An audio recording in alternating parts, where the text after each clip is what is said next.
Ma famille a oublié que j'existais. Au dîner, j'ai dit calmement, j'ai vendu l'application. Mon frère a eu un sourire en coin, pour de l'argent de poche. J'ai répondu, 180 millions d'euros, cash. La pièce est devenue silencieuse. Maman a laissé tomber sa fourchette. Je m'appelle Élise. J'ai 26 ans et en ce moment, je suis assise au siège 1A d'un vol de Grenoble à Brest, fixant la condensation sur un verre de champagne qui coûte plus cher que toute ma garde-robe du lycée. L'hôtesse de l'air vient de me demander si j'avais besoin d'une serviette chaude. J'ai dit oui, principalement parce que je voulais ressentir autre chose que la peur glaciale qui s'installait dans mon estomac. Pour le monde, ou du moins pour la tranche très spécifique du monde de la tech qui lit les blogs sur le capital risque, je suis une success story. Je suis la fondatrice de Vital Pulse.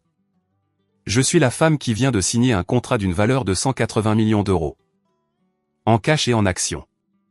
L'encre est à peine sèche. Le virement attend sur un compte séquestre dont le solde ressemble à un numéro de téléphone. Mais pour les personnes que je vais voir, je ne suis rien de tout cela. Pour Martine et Henri, mes parents, et pour Kevin, mon frère de 31 ans, je suis juste Élise. Le bruit de fond, l'erreur qu'ils ont décidé de garder, mais qu'ils n'ont jamais vraiment su comment aimer. Pour eux, je travaille dans un magasin de réparation d'ordinateurs, réparant des claviers cassés et réinitialisant des mots de passe pour un salaire à peine supérieur au SMIC. Je les ai laissés croire cela pendant des années. Pourquoi ? Parce qu'il était plus facile pour eux d'être déçus par ma pauvreté que d'être utilisés pour ma richesse. L'avion traverse une zone de turbulence, secouant le verre de champagne. La chute soudaine me retourne l'estomac, et d'un coup, je ne suis plus en première classe. J'ai de nouveau 8 ans. Je me souviens parfaitement du jardin de notre ancienne maison à Brest. C'était un après-midi gris, typique de la Bretagne. C'était le 13e anniversaire de Kevin. Mes parents avaient mis les petits plats dans les grands.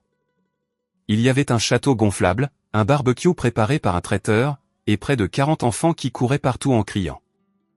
J'étais assise sur les marches de la terrasse, tenant une assiette en carton avec un hot-dog froid dessus. Mon anniversaire avait eu lieu 2 semaines plus tôt. J'avais reçu une poupée en solde avec un œil qui ne se fermait pas correctement et une carte que mon père avait signée en regardant la télévision. Puis vint l'événement principal. Mon père, Henri, a sorti une moto de cross neuve et rutilante. Elle était verte et noire, bruyante et chère. Kevin a hurlé. Il a couru, a sauté dessus et a commencé à faire vrombir le moteur pendant que les autres enfants l'acclamaient. Ma mère, Martine, rayonnait. Elle le regardait comme s'il était le Messie. « Regarde-le, Henri, dit-elle. C'est un don inné. Il va devenir une star. » 10 minutes plus tard, Kevin a essayé de faire une roue arrière, a perdu le contrôle et a fait basculer la moto sur l'herbe. Il s'était raflé le genou. Juste une éraflure. Pas de sang, juste la peau rouge. Mais on aurait dit qu'il avait reçu une balle. La musique s'est arrêtée. Ma mère s'est précipitée, en gémissant. Mon père criait pour qu'on apporte de la glace. La fête s'est brusquement interrompue pour que tout le monde puisse s'occuper de l'enfant prodige.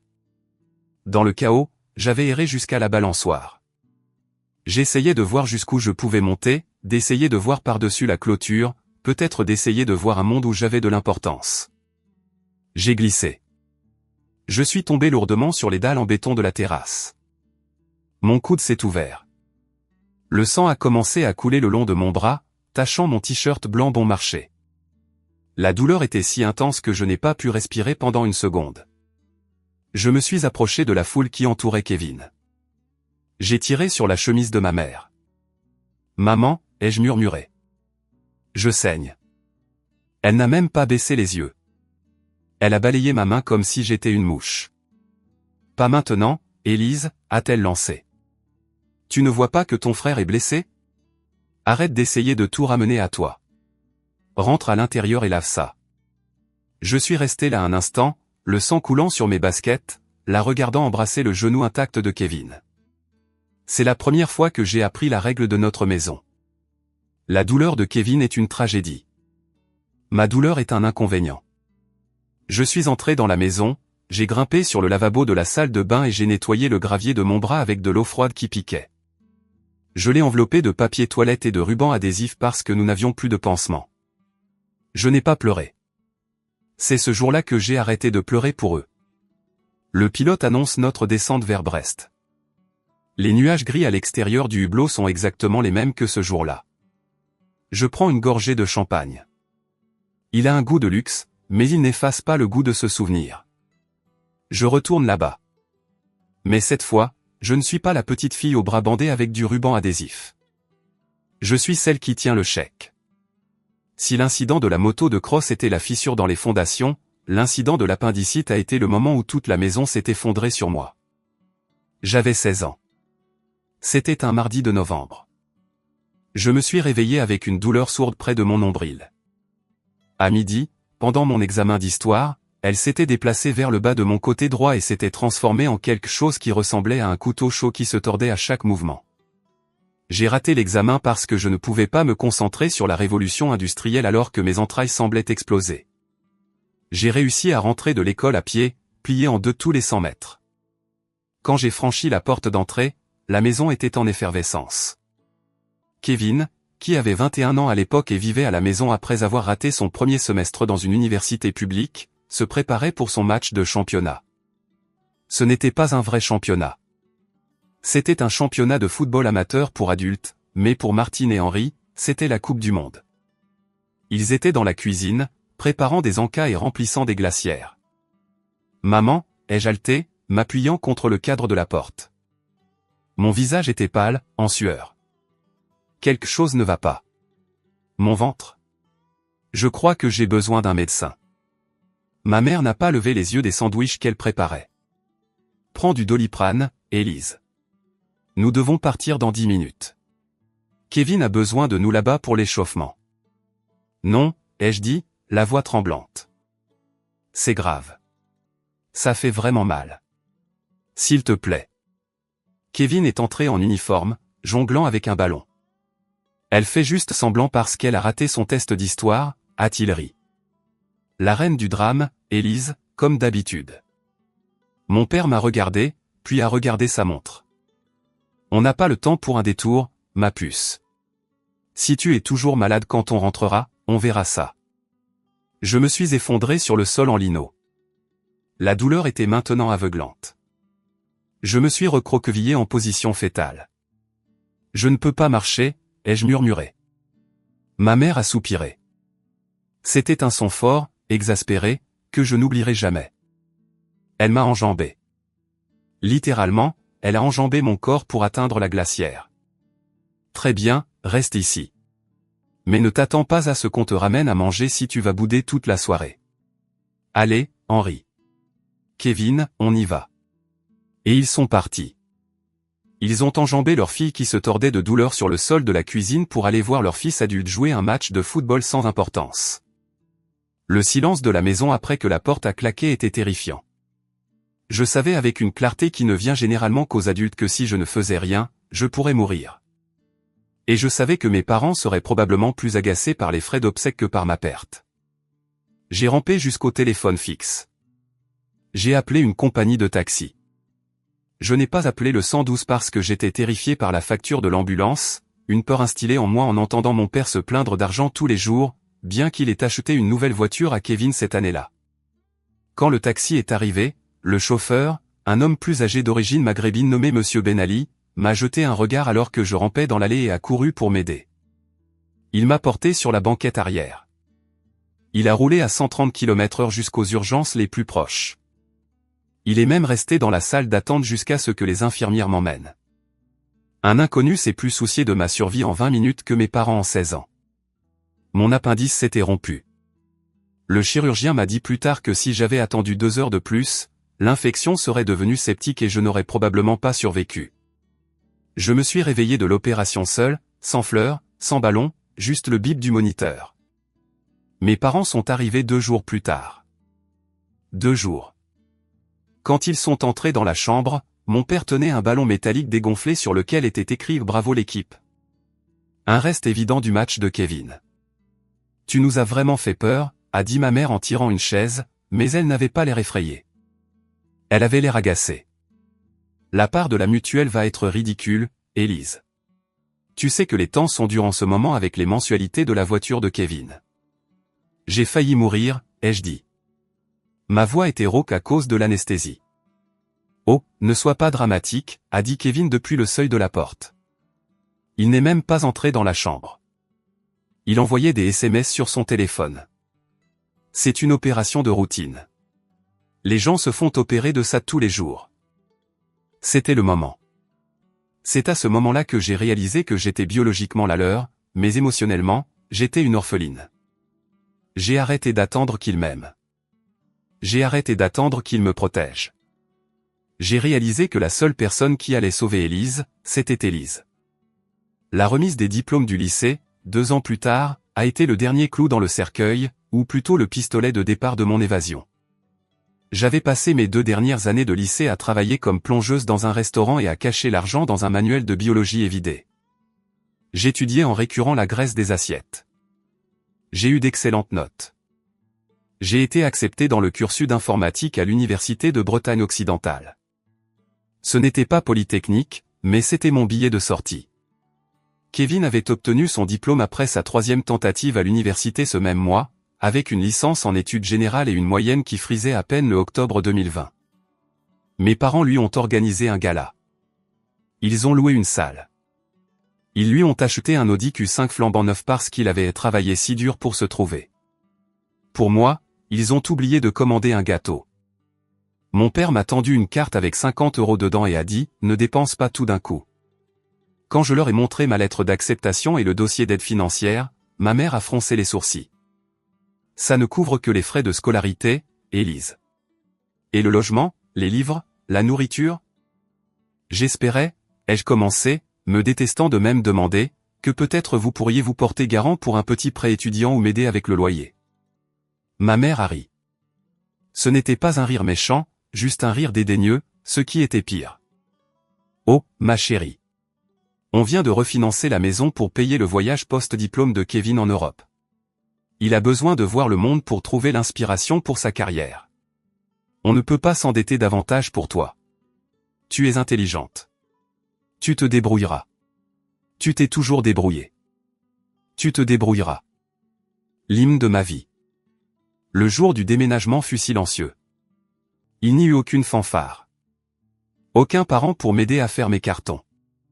Kevin était déjà à Amsterdam, postant des photos de lui fumant de l'herbe dans des coffee shops. Mes parents étaient au travail. J'ai emballé toute ma vie dans le coffre d'une Renault Clio rouillée que j'avais achetée dans une casse pour 600 €. Des vêtements, des livres, mon vieil ordinateur portable, et le manuel de biologie évidé avec mes économies. Je n'ai pas laissé de mots. Il n'y avait rien à dire. J'ai juste laissé la clé de la maison sur le comptoir de la cuisine, à côté de la pile de factures impayées que mon père ignorait toujours. En sortant de l'allée, j'ai regardé la maison une dernière fois. Elle ressemblait à une maison de banlieue normale. Une belle pelouse, une peinture bleue, un panier de basket dans l'allée que seul Kevin avait le droit d'utiliser. Mais pour moi, elle ressemblait à une prison dont je venais de m'évader. J'ai roulé vers la ville, le cœur battant dans ma poitrine. Je n'avais pas de chambre en résidence universitaire parce que je ne pouvais pas payer la caution.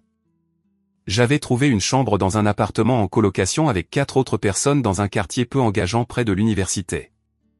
Ça sentait le moisi et la bière éventée, mais ça coûtait 400 € par mois. J'ai déballé mes cartons seul.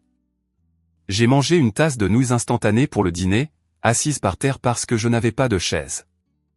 Et puis à 4 heures du matin, incapable de dormir, j'ai enfilé mes baskets et je suis allé courir. La course est devenue ma drogue. Je courais jusqu'à ce que mes poumons me brûlent.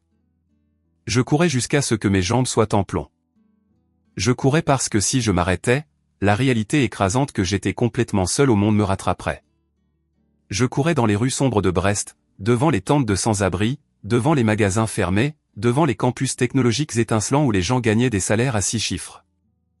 J'ai regardé ces bâtiments de verre et je me suis fait une promesse. Je n'allais pas seulement survivre. J'allais bâtir une forteresse si haute que ma famille ne pourrait plus jamais me piétiner. Mes années d'université n'ont pas été remplies de fêtes ou de matchs de foot. Elles ont été un tourbillon de caféine, de code et de cortisol. Je suivais un programme complet de cours pendant la journée. De 16 h à minuit, je travaillais au support technique d'un centre d'appel, me faisant crier dessus par des inconnus parce que leur internet ne fonctionnait pas. De minuit à 3 heures du matin, je travaillais sur mes propres projets.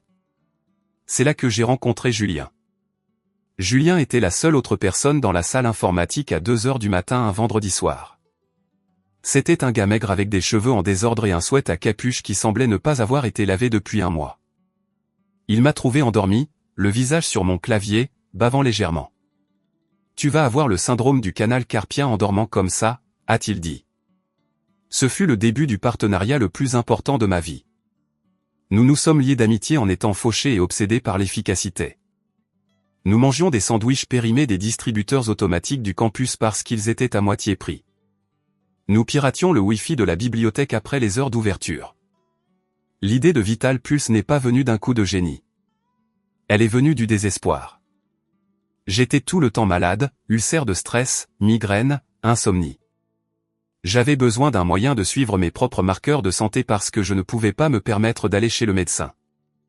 J'ai créé un script simple pour enregistrer mes symptômes, mon sommeil et les corréler avec mes niveaux de stress. Julien l'a vu par-dessus mon épaule un jour. « Ce n'est pas juste un journal intime », a-t-il dit, mâchonnant le capuchon d'un stylo. « C'est un algorithme.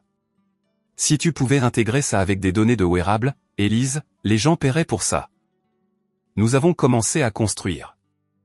Notre bureau était le salon de mon appartement moisi. Nous codions sur des ordinateurs portables tenus par du ruban adhésif et de l'espoir. Pendant que je codais 14 heures par jour, mon téléphone vibrait de temps en temps. C'était généralement ma mère.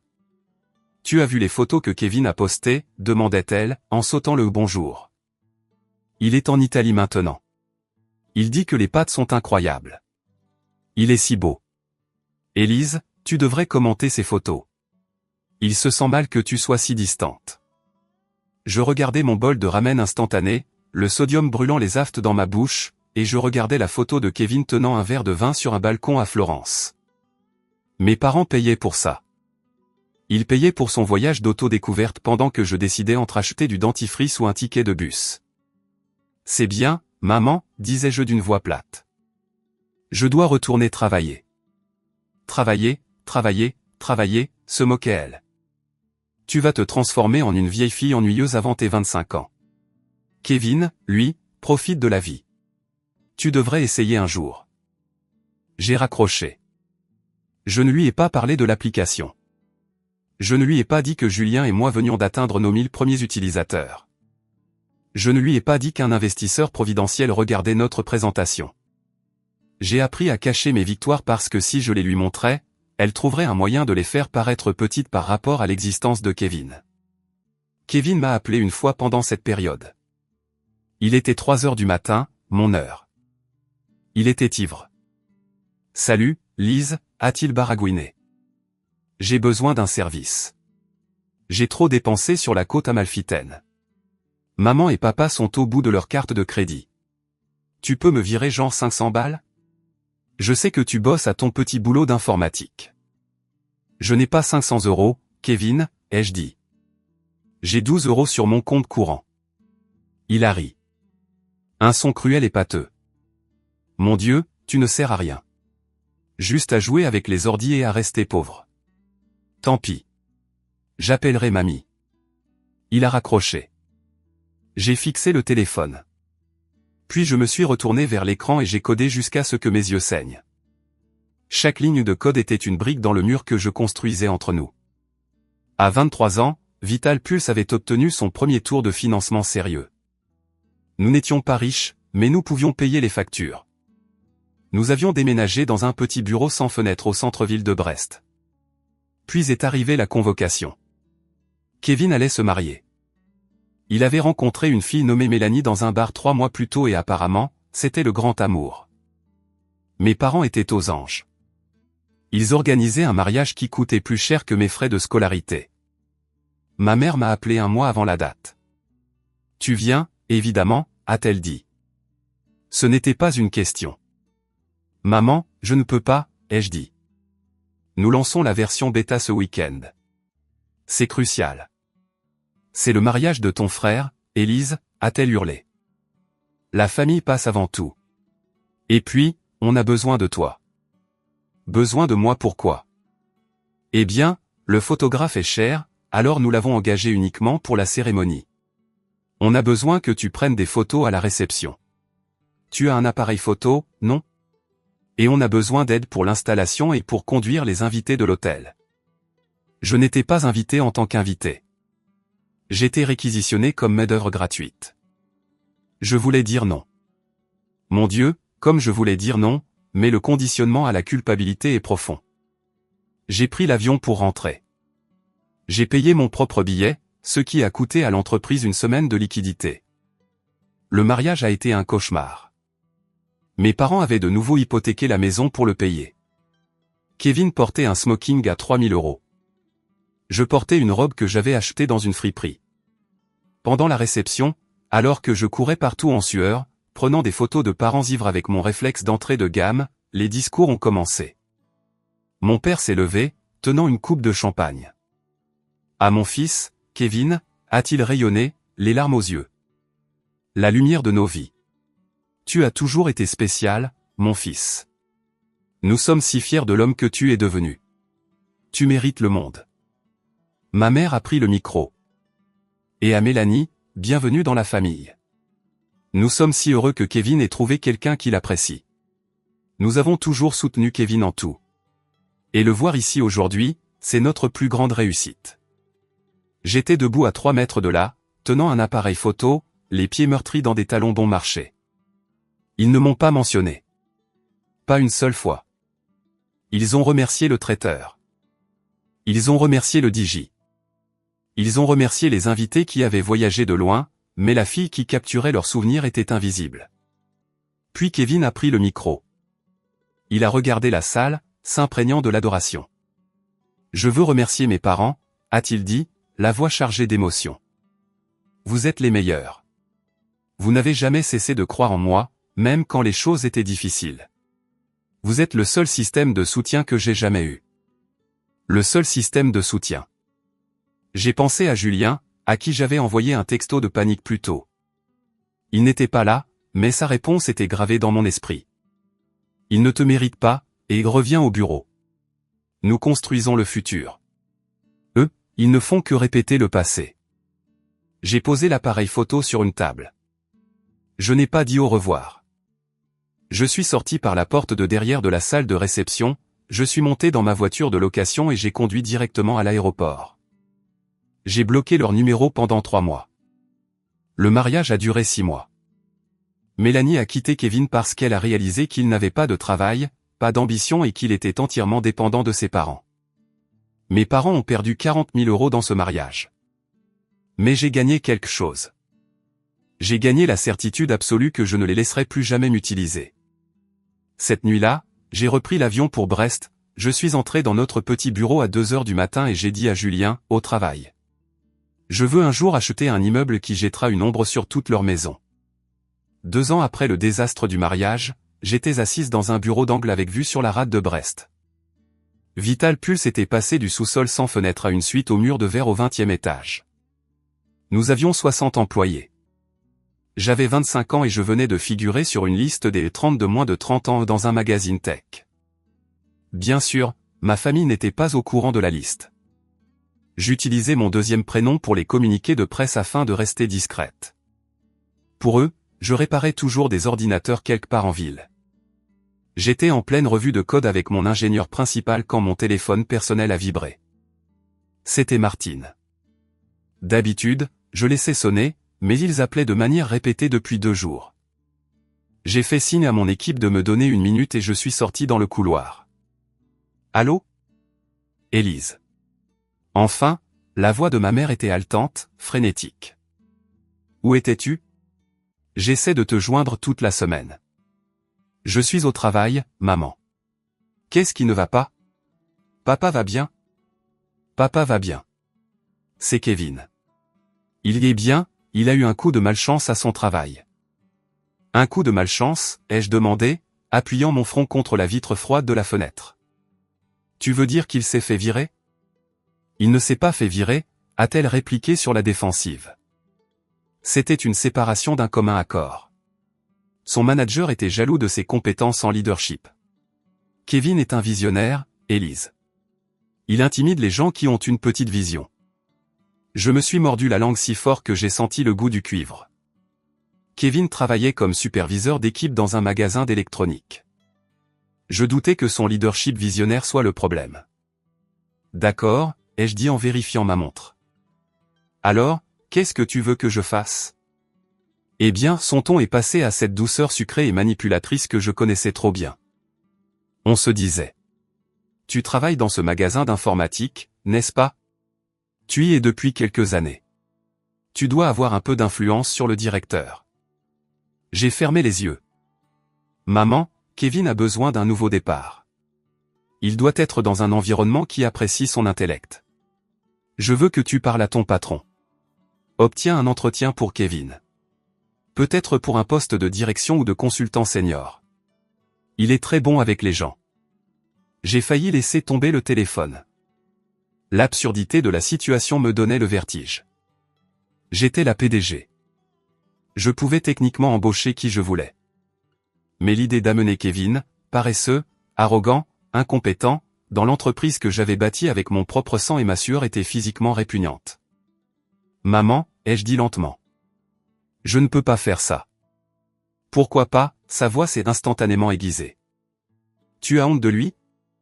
De ton propre frère? Non, c'est juste que mon entreprise n'embauche pas en ce moment. Ne me mens pas, Élise. Tous les magasins d'informatique embauchent. Tu ne veux tout simplement pas l'aider. Tu es jalouse. Jalouse? J'ai laissé échapper un rire court et incrédule. Jalouse de quoi exactement? De son potentiel. Tu sais, il a toujours été le plus brillant. Tu n'es qu'une simple ouvrière, Élise. C'est bien. Il en faut. Mais Kevin a l'étoffe d'un manager. Si tu lui ouvres la porte, il dirigera probablement l'endroit dans un an, et peut-être que ça te fait peur. Le silence s'est étiré. J'ai regardé l'horizon de la ville, les grues construisant de nouveaux gratte-ciel. J'ai pensé à mon compte en banque, qui était déjà plus sain que tous leurs fonds de retraite. J'ai pensé à l'équipe d'ingénieurs brillants assis dans la pièce voisine, attendant mes instructions. Tu as raison, maman, ai-je dit, ma voix glaciale. Je ne suis qu'une simple ouvrière. Je n'ai aucune influence ici. Mon patron a dit non. Au revoir. J'ai raccroché avant qu'elle ne puisse crier. Puis je suis retourné dans la salle de conférence, je me suis assise en bout de table et j'ai approuvé un budget de 200 000 € pour notre nouvelle campagne marketing. Le pouvoir que je détenais dans cette pièce était absolu, et savoir qu'il n'en avait aucune idée était le secret le plus doux que j'ai jamais gardé. 6 mois plus tard, les loups sont venus frapper à la porte. Un géant de la tech, appelons-le Omnicorp, a envoyé une équipe de dirigeants à Brest pour nous rencontrer, Julien et moi. Ils voulaient Vital Pulse. La réunion a eu lieu dans une salle de conseil qui sentait le cuir et l'intimidation. Le négociateur principal, un homme avec un sourire qui n'atteignait pas ses yeux, a fait glisser un morceau de papier sur la table en acajou. Nous admirons ce que vous avez construit, a-t-il dit. Nous voulons intégrer vos données utilisateurs dans notre réseau publicitaire. Nous pensons que cette offre reflète la valeur de ces données. J'ai regardé le papier. Écrit en gras, le chiffre 50 millions d'euros. 50 millions. Je suis resté assise à regarder les zéros. J'avais 25 ans. Cet argent signifiait que je pouvais prendre ma retraite aujourd'hui. Je pouvais acheter une île. Je pouvais disparaître. Pendant une fraction de seconde, j'ai pensé à appeler mes parents.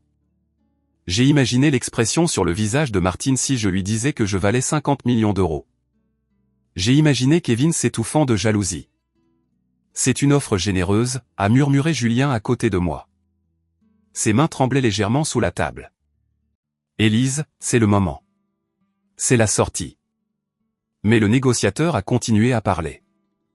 Bien sûr, nous devrons apporter quelques changements. Les fonctionnalités de confidentialité que vous avez, elles sont un peu restrictives. Nous devrons ouvrir les journaux de santé des utilisateurs à nos partenaires.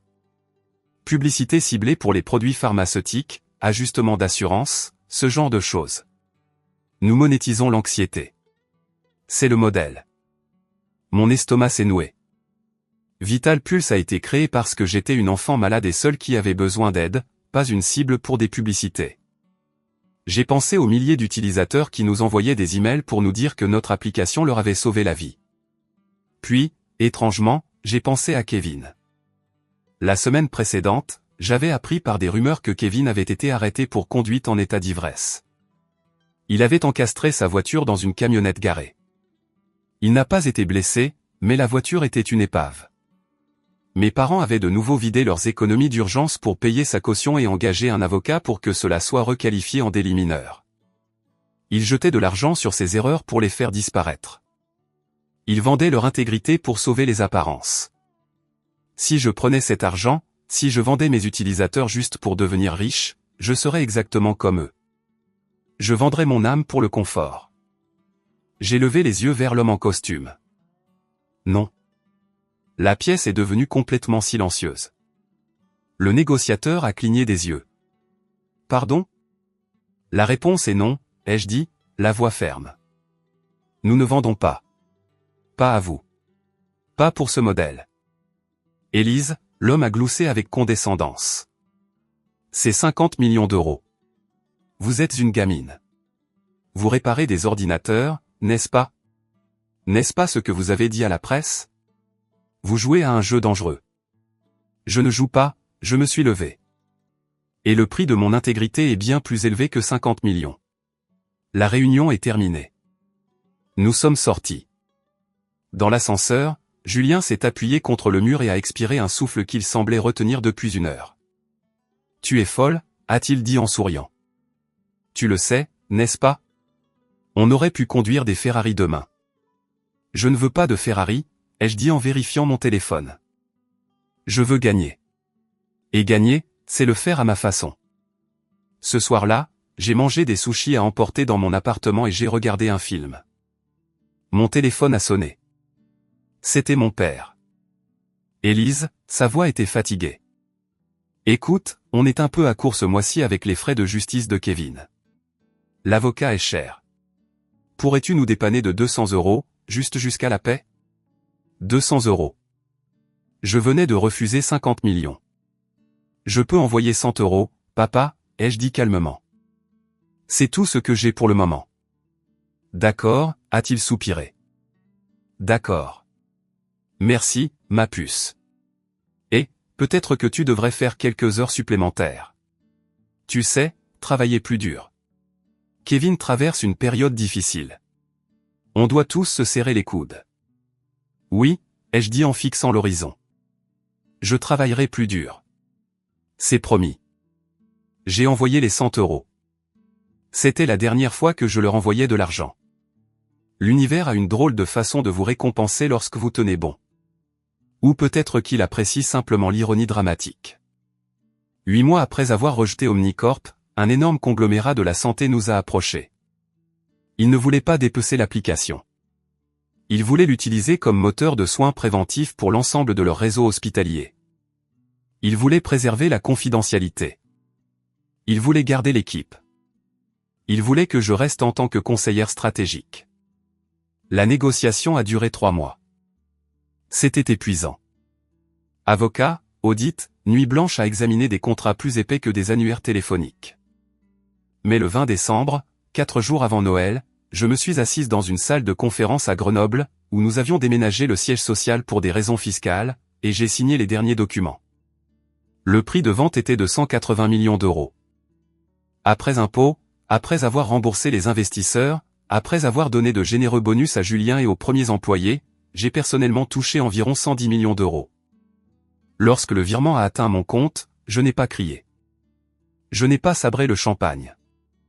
Je me suis assise dans ma voiture dans le parking et j'ai pleuré. Pas des larmes de joie, juste un relâchement. C'était comme si j'avais tenu une lourde pierre au-dessus de ma tête pendant 26 ans et que je l'avais enfin posée. J'étais riche. Riche au point de créer une fortune générationnelle. Je pouvais acheter la maison de mes parents 100 fois et la brûler, cela n'entamerait même pas mes revenus d'intérêt. Mais je ne les ai pas appelés. Au lieu de cela, je suis allé voir le docteur Lambert. Le docteur Lambert était une thérapeute que j'avais engagée 1 an auparavant. C'était une femme sévère aux yeux bienveillants qui ne me laissait pas m'en tirer avec mes tactiques d'évitement habituelles. Alors, dit-elle en me regardant par-dessus ses lunettes. Vous êtes centimillionnaire. Comment vous sentez-vous? Vide, ai-je admis. Je pensais que je voudrais leur frotter ça au nez immédiatement. Je pensais que j'engagerais un avion pour écrire 180 millions d'euros au-dessus de leur maison, mais maintenant je me sens juste fatigué. C'est parce que vous cherchez toujours leur permission pour réussir, a déclaré le docteur Lambert. Vous attendez qu'ils applaudissent. Ils n'applaudiront jamais, Élise. Pas à moins qu'ils ne pensent que les applaudissements leur apporteront quelque chose. Alors, qu'est-ce que je fais, ai-je demandé. C'est Noël. Ils m'ont invité. Martine m'a envoyé un texto disant que ce sera comme au bon vieux temps. Est-ce que j'y vais? Le docteur Lambert s'est penché en avant. Allez-y. Mais n'y allez pas en tant que la fille cherchant l'approbation. Allez-y en tant que scientifique. Traitez cela comme une expérience. Entrez dans cette maison et observez-les. Observez la dynamique. Voyez-les non pas comme vos parents mais comme des personnes. Des personnes imparfaites, limitées, petites. Et quand vous verrez la vérité, vous saurez quoi faire. Une expérience, ai-je répété. Une collecte de données. Exactement. Vous avez l'ultime levier maintenant. Vous avez la vérité. Vous avez l'argent. Vous avez le pouvoir. Allez voir s'ils ont changé. S'ils n'ont pas changé, eh bien, vous avez les moyens de partir pour toujours. J'ai quitté son bureau avec un plan. Je ne rentrais pas à la maison pour me réconcilier. Je rentrais à la maison pour inspecter les ruines. J'ai pris un vol en première classe pour Brest, mais j'ai loué un SUV modeste à l'aéroport. Je ne voulais pas dévoiler mon jeu trop tôt. Je voulais que la révélation, s'il devait y en avoir une, se fasse selon mes conditions. J'ai pris une suite à l'hôtel Four Seasons en centre-ville. J'ai pris une longue douche, j'ai mis un simple pull et un jean, du cachemire cher et un jean de créateur, mais assez subtil pour que ma famille, aveugle à la mode, ne remarque pas le prix, et j'ai conduit jusqu'en banlieue. Le trajet était une machine à remonter le temps. Chaque coin de rue ravivait un souvenir de moi marchant seul, attendant un bus, fuyant. Quand je suis arrivé devant la maison, j'ai été frappé par sa petite taille. Dans mon souvenir, c'était ce monument imposant de mon oppression. En réalité, c'était juste une maison à demi-niveau avec une peinture grise écaillée et une pelouse qui était plus de la mousse que de l'herbe. Il y avait une voiture de sport rouge vive toute neuve dans l'allée. Une location. Clairement, le véhicule de Kevin pour les vacances, payé par mes parents. La berline de 10 ans de mon père était garée dans la rue, rouillant sous la pluie. Les priorités étaient visibles depuis le trottoir. J'ai pris une profonde inspiration, j'ai vérifié le solde de mon compte en banque sur mon téléphone une dernière fois juste pour me rappeler qui j'étais, et j'ai remonté l'allée. La porte d'entrée s'est ouverte avant que je ne frappe. Martine se tenait là. Elle avait l'air plus âgée. Les rides autour de sa bouche étaient plus profondes, gravées par des années de froncement de sourcils et de complaisance. Elle portait un tablier de fête qui semblait forcé. « Élise, dit-elle. » Elle me fit une étreinte lâche et rapide, comme si elle serrait dans ses bras une parente éloignée qu'elle n'aimait pas vraiment. « Tu es arrivé. Tu as apporté les cadeaux? Pas comment vas-tu? Pas félicitations pour ta promotion, que j'avais vaguement laissé entendre. Juste tu as apporté les cadeaux. Joyeux Noël, maman, ai-je dit en entrant. Oui, les cadeaux sont dans la voiture. Bien. Kevin n'arrêtait pas de demander. Entre. Entre. Ne laisse pas la chaleur sortir. La maison sentait la même chose. Un mélange d'odeurs de pain artificiel, de vieille huile de cuisson et de stagnation. Je suis entré dans le salon. Henri était assis dans son fauteuil, endormi, la télévision diffusant un match de football à plein volume. Et là, affalé sur le canapé comme un roi en exil, se trouvait Kevin. Il avait pris du poids. Son visage était bouffi, ses yeux cernés de rouge. Il tenait une bière bien qu'il ne soit que 14 heures. Il portait un survêtement qui avait l'air cher mais mal ajusté. Il ne s'est pas levé. Il n'a pas coupé le son de la télé. Il m'a juste regardé de haut en bas avec ce ricanement familier. Tiens, qui voilà, a traîné Kevin. La technicienne informatique. Tu as réparé assez d'imprimantes pour te payer un billet d'avion ou c'est maman qui a dû payer? J'ai senti une bouffée de l'ancienne colère, cette chaleur piquante dans ma poitrine. Mais ensuite, je me suis souvenu du docteur Lambert. Observer, collecter des données. Je l'ai regardé. Je l'ai vraiment regardé. Je ne voyais plus un grand frère effrayant. Je voyais un homme de 31 ans sans travail, sans perspective, vivant au crochet de ses parents âgés, essayant d'intimider sa petite sœur pour se sentir grand. Il n'était pas un monstre. Il était pathétique. Je l'ai payé moi-même, Kevin, ai-je dit calmement. Belle voiture de location dehors. Qui a payé pour ça? Ses yeux se sont rétrécis. Je suis entre deux projets en ce moment. Tu ne comprendrais pas. La haute finance, c'est compliqué. C'est ça, ai-je dit. La haute finance. Élise, viens m'aider dans la cuisine, a crié maman depuis l'autre pièce. Ces pommes de terre ne vont pas s'éplucher toutes seules. J'ai regardé Kevin une dernière fois, j'ai souri d'un sourire qui n'atteignait pas mes yeux, et je me suis dirigé vers la cuisine. Le piège était tendu. Je n'avais plus qu'à attendre qu'ils y tombent. La cuisine était chaude et sentait la dinde rôtie et le ressentiment rassis. Je me tenais au comptoir, épluchant des pommes de terre avec un couteau émoussé, exactement comme je l'avais fait quand j'avais 10, 12 et 16 ans. C'était comme si le temps n'avait pas passé. J'étais la PDG d'une société multimilliardaire. Pourtant, dans cette maison, j'étais toujours juste la bonne à tout faire. Martine remuait une sauce sur la cuisinière. Dos à moi. Elle fredonnait un chant de Noël, mais la tension dans ses épaules était visible. Alors, a-t-elle commencé, en gardant un ton décontracté. Trop décontracté. Kevin me dit que tu vis toujours dans cet appartement en centre-ville. Celui avec les colocataires. Je n'y avais pas vécu depuis 3 ans. Je possédais un Penthouse, mais je ne l'ai pas corrigé. C'est abordable, maman. C'est ça. Abordable. Elle a soupiré, secouant la tête. Tu sais, ça nous inquiète, Élise. Tu travailles si dur, mais tu ne sembles jamais t'en sortir. Pendant ce temps, Kevin est sur le point de réaliser quelque chose d'énorme. Sa nouvelle affaire d'import-export, ça va être la bonne. Il a juste besoin d'un petit coup de pouce pour démarrer. J'ai continué à éplucher. La peau de la pomme de terre s'enroulait en longues lanières sales. Ah oui? Oui. En fait, elle s'est retournée, s'essuyant les mains sur son tablier. Ça y est. Le moment charnière. Il a un léger problème de trésorerie. Juste temporaire. Les banques sont si lentes pendant les vacances, tu sais. Il doit payer un fournisseur d'ici mardi ou tout l'accord tombe à l'eau. Elle s'est appuyée contre le comptoir, me regardant avec ses yeux suppliants qui fonctionnaient toujours sur mon père. Nous avons épuisé nos liquidités pour l'aider à installer le bureau. On se demandait, puisque tu n'as pas de famille à charge et que tes dépenses sont si faibles, peut-être que tu pourrais aider ton frère. J'ai posé le couteau. L'aider comment? Un prêt relais, a-t-elle dit rapidement. Juste 10 000 euros. Il te remboursera le double dans un mois. Il a promis. 10 000 euros. Il pensait que j'étais une technicienne de maintenance fauchée. Pourtant, ils essayaient toujours de me saigner à blanc. Si j'étais vraiment en difficulté, 10 000 euros serait une dette qui ruinerait ma vie. Mais ils s'en fichaient. Ils me laisseraient mourir de faim pour nourrir les délires de Kevin. Je n'ai pas 10 000 euros qui traînent, maman, ai-je dit, la voix ferme. Je vis d'un salaire à l'autre. Tu te souviens. Son visage s'est durci. Le masque de la mère inquiète a glissé, révélant la froide directrice en dessous. Eh bien, tu as sûrement une carte de crédit ou des économies.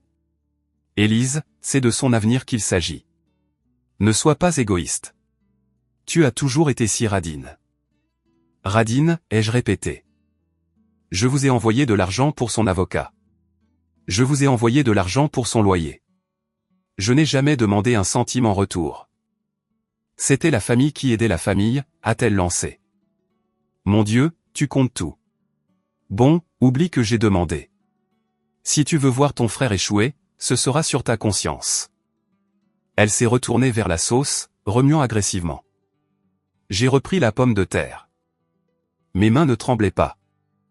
Autrefois, j'aurais déjà été en larmes, me sentant coupable, me demandant si j'étais une mauvaise personne. Maintenant, je ressentais juste de la clarté. Le docteur Lambert avait raison. Les données étaient concluantes. Il ne me voyait pas comme une personne. Il me voyait comme une ressource à exploiter jusqu'à ce qu'elle soit épuisée. À table, a-t-elle crié, sa voix soudainement joyeuse à nouveau en regardant vers le salon. Allez, les garçons. C'est l'heure de la dinde. La table de la salle à manger était dressée avec les belles assiettes en porcelaine, et ébréchée sur les bords mais sortie uniquement pour les fêtes. Kevin était assis en bout de table, une place habituellement réservée au père, mais Henri avait abdiqué son autorité des années auparavant. J'étais assise sur le côté, près de la porte de la cuisine, pour pouvoir me lever et remplir les verres. Le repas a commencé avec le théâtre habituel. Henri a fait l'éloge de la dinde même si elle était sèche comme de la sueur. Martine paradait. Kevin mangeait comme un loup affamé, enfournant la nourriture dans sa bouche tout en parlant la bouche pleine.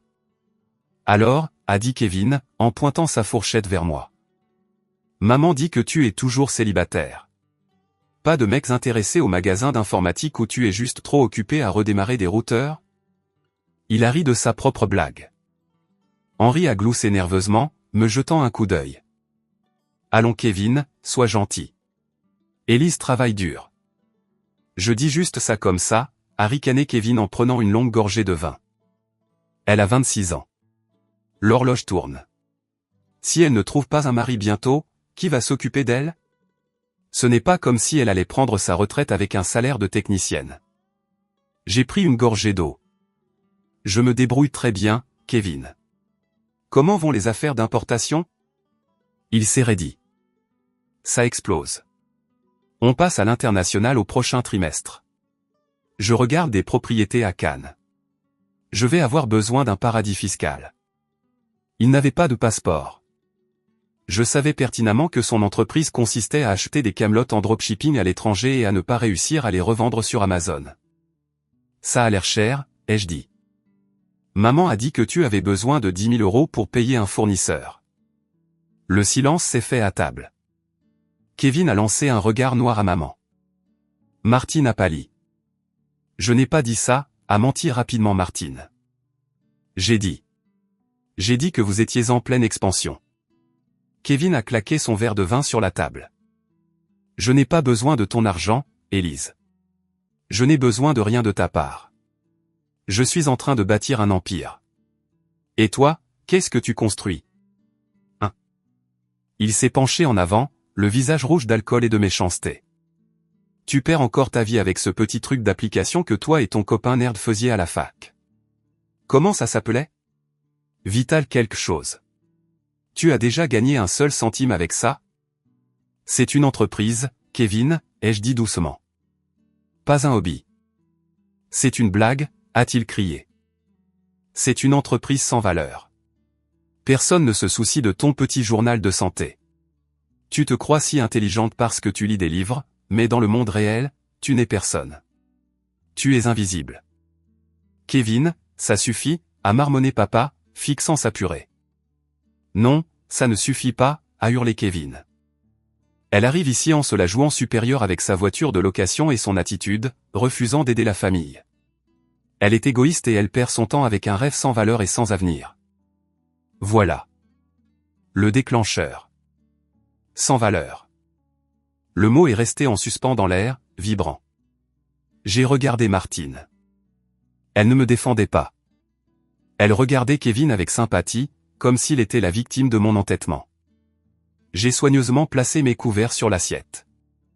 Je me suis essuyé la bouche avec la serviette en papier. Mon rythme cardiaque était à peine élevé. J'ai vérifié mon tableau de bord interne. Calme, stable, prête. En fait, ai-je dit. Ma voix n'était pas forte, mais elle a tranché la pièce comme une lame de rasoir. Je ne travaille plus au magasin d'informatique. Kevin a levé les yeux au ciel. Oh, génial. Tu t'es fait virer? Maintenant, on va devoir t'entretenir. Non, ai-je dit, et je ne perds plus mon temps avec l'application non plus. Je l'ai regardé droit dans les yeux. Parce que je l'ai vendu. Le silence qui a suivi était absolu. On pouvait entendre le réfrigérateur bourdonner dans la cuisine. Kevin a cligné des yeux, son cerveau essayant de traiter l'information. Un ricanement est revenu sur son visage. Tu l'as vendu? Il a laissé échapper un court rire aboyant. À qui? À un autre nerd minable? Qu'est-ce que tu as eu? 5000 balles? Assez pour rembourser tes prêts étudiants. Martine avait l'air pleine d'espoir. Vraiment, Élise? C'est bien. Chaque petit geste compte. Peut-être que maintenant tu peux contribuer au fonds familial. J'ai mis la main dans ma poche et j'ai sorti mon téléphone. Je l'ai déverrouillé et j'ai ouvert mon application bancaire. J'avais réglé l'affichage en gros caractères spécifiquement pour ce moment. Je ne l'ai pas vendu pour 5000 €, ai-je dit. Et je ne l'ai pas vendu à un nerd. Je l'ai vendu à un conglomérat de la santé. J'ai tourné le téléphone et je l'ai placé au centre de la table, juste à côté de la saucière. Je l'ai vendu pour 180 millions d'euros. Kevin s'est figé. Sa bouche est littéralement restée ouverte, un morceau de dinde visible sur sa langue. Martine a laissé tomber sa fourchette. Elle a retenti bruyamment contre la porcelaine. Henri a levé les yeux, ses yeux s'écarquillant derrière ses lunettes. Quoi, a murmuré Kevin. C'est une fausse application. C'est une capture d'écran. Fais défiler, ai-je dit froidement. Touche là. C'est en direct. Il a tendu une main tremblante. Il a touché l'écran. Il a fait défiler l'historique des transactions. Le virement d'il y a 3 jours. Le solde, 110 millions d'euros actuellement disponibles en espèces. Il a levé les yeux vers moi. La couleur avait quitté son visage, le laissant d'un gris maladif. C'est réel. C'est réel, ai-je dit. J'étais la seule propriétaire. Enfin, je l'étais. Maintenant, je suis juste la présidente du conseil d'administration. Martine a poussé un son qui était à moitié un hoquet, à moitié un sanglot. 100 millions. Élise, mon bébé. Elle s'est levée et s'est approchée de moi. Oh mon Dieu, nous sommes riches. Henri, regarde. Nous sommes riches.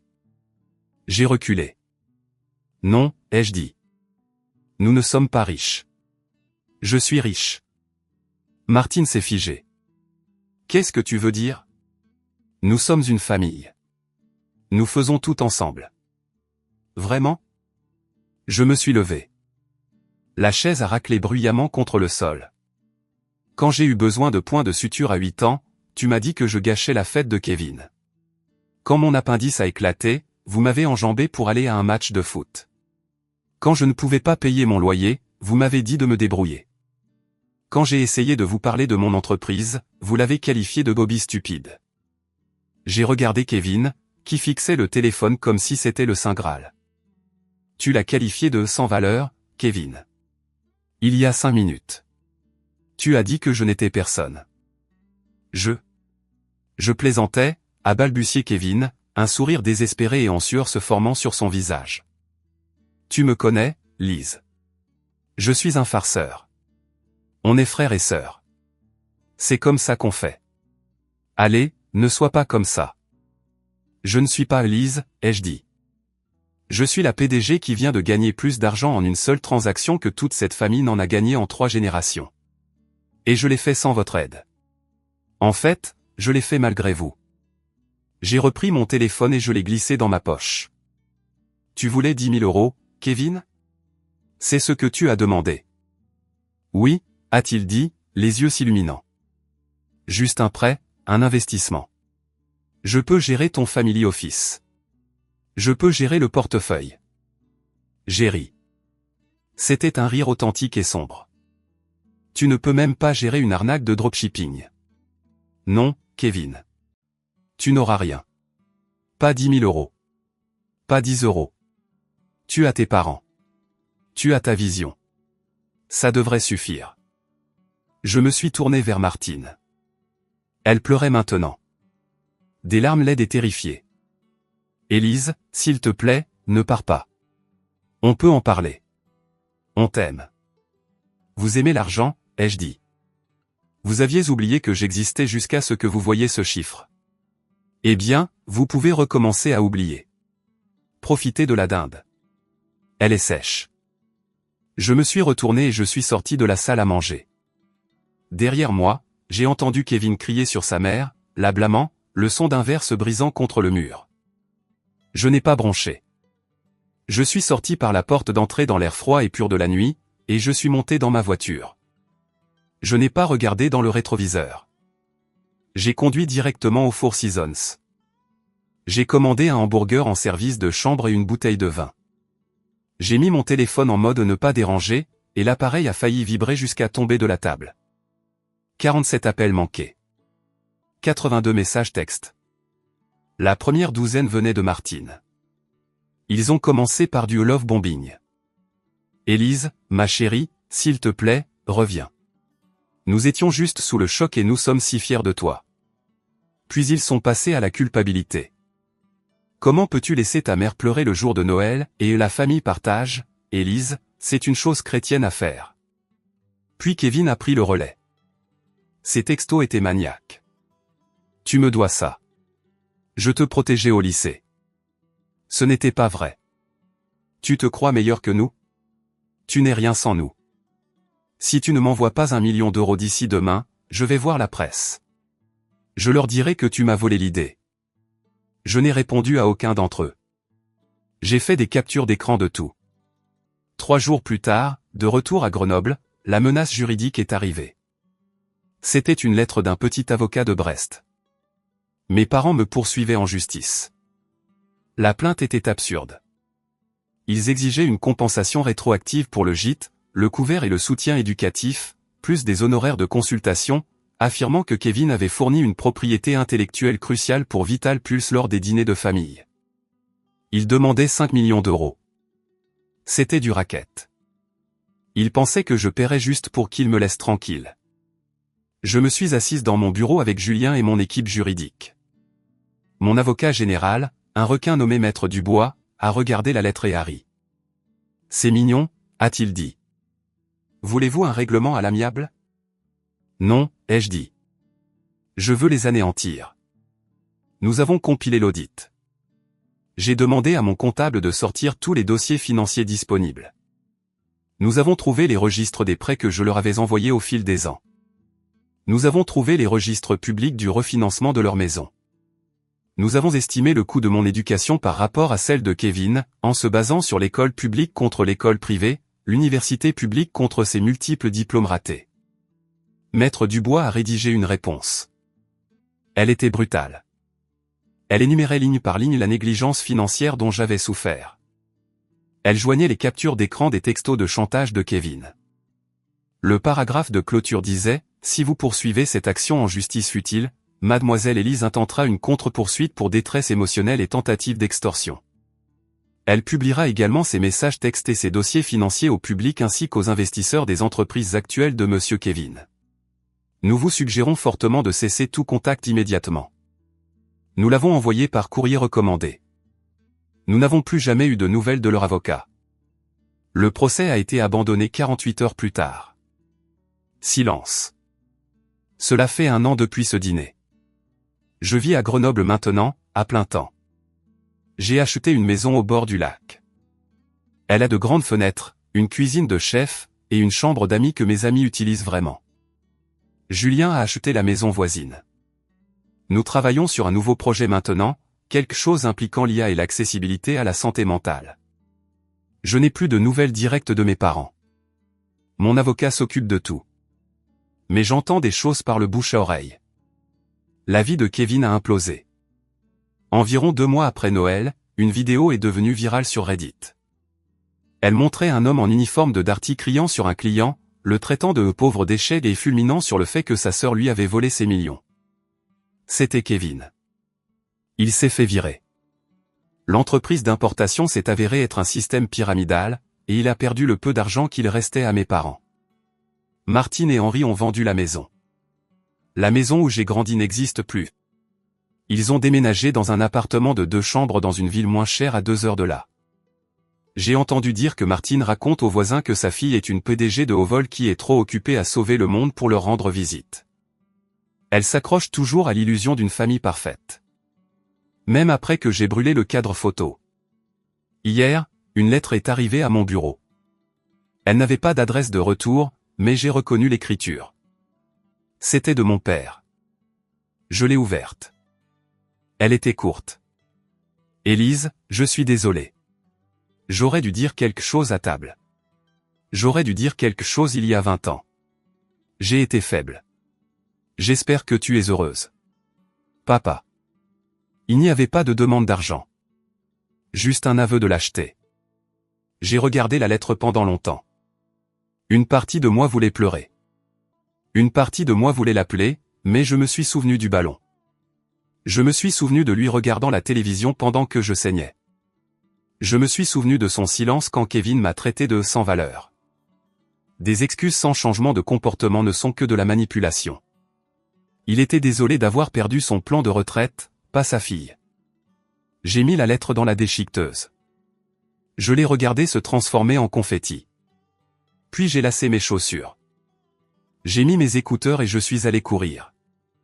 J'ai couru le long du lac, le soleil sur mon visage, l'air sentant l'eau et les fleurs sauvages. Mes jambes étaient fortes. Mes poumons étaient clairs. Je ne courais plus pour m'échapper. Je courais parce que c'était bon d'être en vie. Je courais parce que j'étais libre. Je ne les déteste pas. La haine demande trop d'énergie. Pour moi, ils ne sont plus rien. C'est un chapitre d'un livre que j'ai fini d'écrire. Et la suite va être incroyable. Alors, je suis parti avec 180 millions d'euros et j'ai laissé ma famille faire face aux conséquences de leur propre choix. Nada, porque al final de vez en cuando te enseñan alguna cosa arquitectónica, pero no es lo mismo. Pero historia del arte, yo literalmente tuve historia del arte en la prepa, y aparte en mis últimos años de prepa, ni siquiera de los primeros. Y entré a la universidad y otra vez tuve ahí historia del arte y veíamos algunas cosas diferentes, pero muchas cosas que eran las mismas. Y aún así, si me preguntas algo de historia del arte a día de hoy, probablemente no te sepa contestar porque no me acuerdo nada. Pero, pero sí, no me encanta. Y estos días estuve jugando Mind Dungeons. Bueno, mejor Mind Dungeons que nada, supongo. Algo es algo. Yo estuve, pues aquí, jugando. Jugando. No, no es cierto. Estuve. ¿Ayer qué hice? Bueno, el día que fui al hospital con mi abuela, ese día, pues estuve en el hospital más tiempo del que creí, porque yo creí que iba a llegar a mi casa como a las 2 3 bueno, como a las 3 porque mi tía en teoría salía de sus clases y demás como a las 2 según yo. Y en lo que llega al hospital y tal, dije, bueno, estaré llegando a mi casa como a las 3, ¿no? Tal vez 3:30 o así, o sea, pero no, ya llegó y me hizo el cambio como a las 5. En lo que llegaba a mi casa se me hizo como a las 6. Luego comí y demás, ya se me hizo como las 7. Me dormí un mini ratito, bueno, un mini ratito, tampoco así de que un mini ratito, porque mini ratito hubieran sido 10 minutos, ¿no? O sea, sí dormí más de 10 minutos, pero dormí un ratito, no mucho. Eh, y como mi mamá se tenía que ir al hospital, ella ahora, y mi hermana estaba, no sé si en el gimnasio o había salido, no sé, el punto es que no estaba aquí en la casa. Entonces tuve que ir a cuidar a las perritas, y como tuve que ir a cuidar a las perritas, entonces, eh, pues básicamente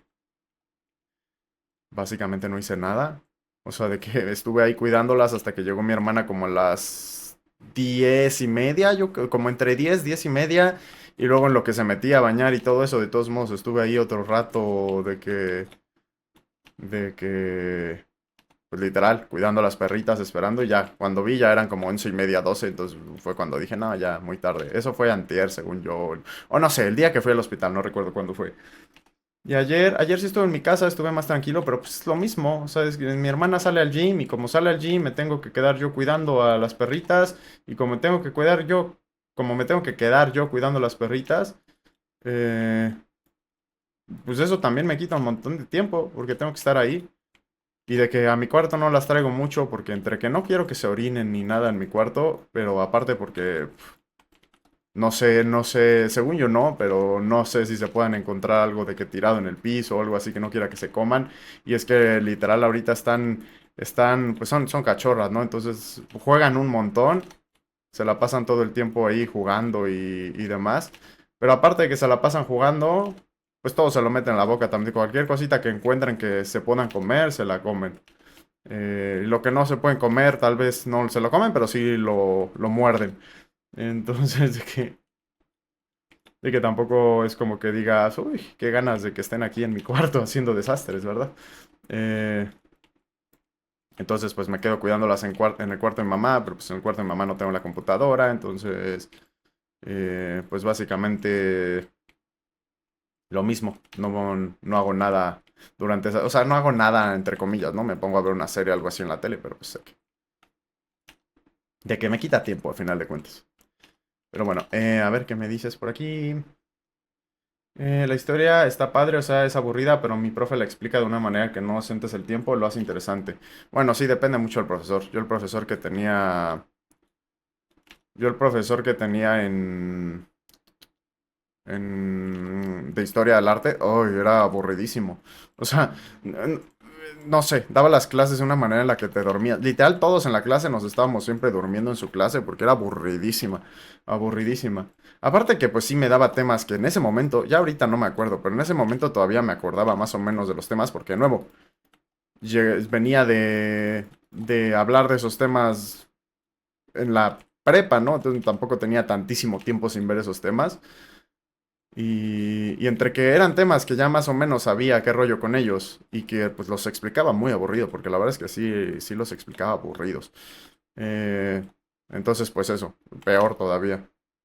Hubieras aprovechado de editar algún TT. Pues no, porque eso lo hago en la computadora, es lo que te digo. O sea, no, el problema es que mientras estoy ahí, no, tendría que traérmelas a mi cuarto y igual y se me comen algún cable. Según yo, así de que digas cositas tiradas.